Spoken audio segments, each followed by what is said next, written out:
Hallo Herr Pfeiffer. Hallo. Um was genau geht es in Ihrer Fortbildung?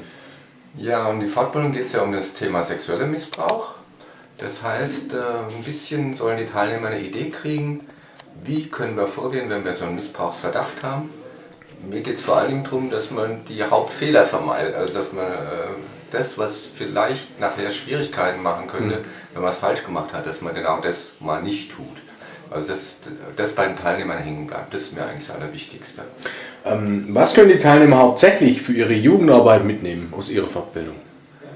Ja, ich glaube, dass sie ein bisschen mitkriegen können, wie kann man mitbekommen, wo da Übergriffe laufen, wie wird sowas eingefädelt, wie kann man mit Betroffenen sprechen, sodass die nicht überlastet werden und wie kann man auch mit den Verdächtigten sprechen, nachdem man vorher alles vorbereitet hat, sodass die eingeladen werden, ein bisschen zu sagen, ja gut, da habe ich was gemacht, also dass sie nicht so in Deckung gehen müssen, wie wenn man die knallhart konfrontieren würde. Zum Schluss noch ein paar Worte zu Ihnen als Referenten. Was machen Sie so in Ihrer alltäglichen Arbeit?